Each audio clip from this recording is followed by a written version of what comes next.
Hello. Thank you for everybody who has subscribed. I need a whole lot more before I can unlock some features on YouTube. So if you don't care, if you don't mind, if you could go ahead and like.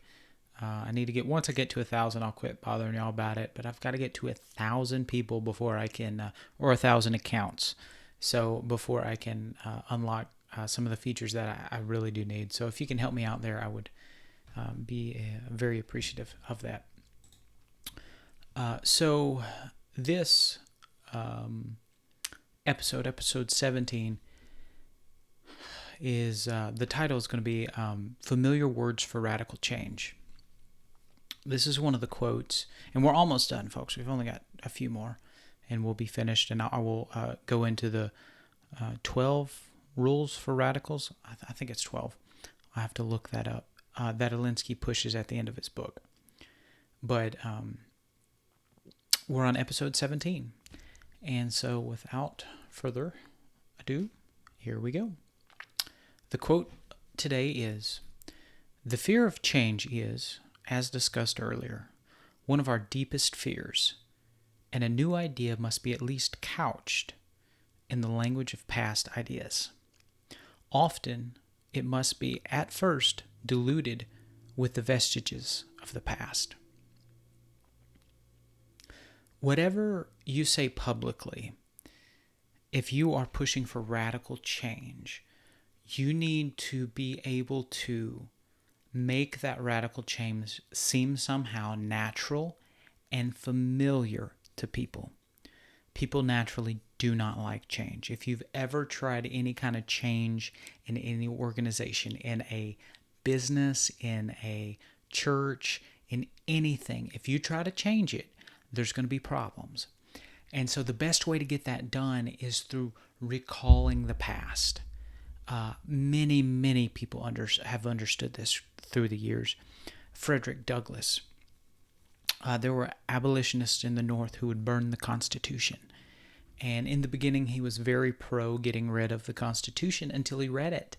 And then when he read it, he realized, wow, if America would just live up to the ideals set forth in the Constitution, slavery would be eradicated. And so he began to encourage people that you need to live up to this document. And that really had a major impact on swinging and promoting abolitionists. The same way I believe Martin Luther King did. He said, what we need is people to live up to the Constitution of the United States. And so they were taking familiar things that everyone believed in, and saying, we need to live up to this. We need to become like this. That is the most powerful thing that anyone can do. Luckily for us today, it's impossible for the radical left to do that because they don't believe in the Constitution. They don't believe all men were created equal, especially once you get into the unalienable rights, because they were given by God, and you really need a higher power before you can figure out what an unalienable right is. So, socialism has a problem with unalienable rights. Let's put it that way. But back to what Alinsky is saying here. Make sure that what you say publicly and the radical change you're pushing is couched in familiar and calming terms.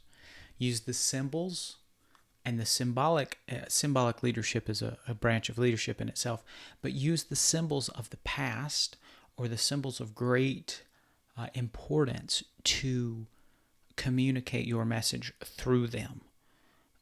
So if it's much easier to do it this way because everybody believes and loves the symbol, and essentially you're just tacking on your beliefs onto that train, so to speak. So that's what he encourages. Over time, this is also his opinion, over time, once you have the buy-in, you can begin to drop all of the vestiges of the past one by one. Not all at once, but you can get rid of them, and you can show your true radical change, your true radical face. And by that time, people have bought in so much that they might lose a little bit, but they're not going to lose everything because they have already invested in it.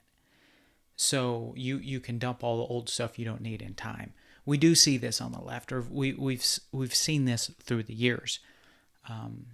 Obama campaigned as a moderate, and then governed as a radical. By the end of his presidency, he was very, very radical. And so that's one of the things where you come in, like in the beginning, most of America is moderate.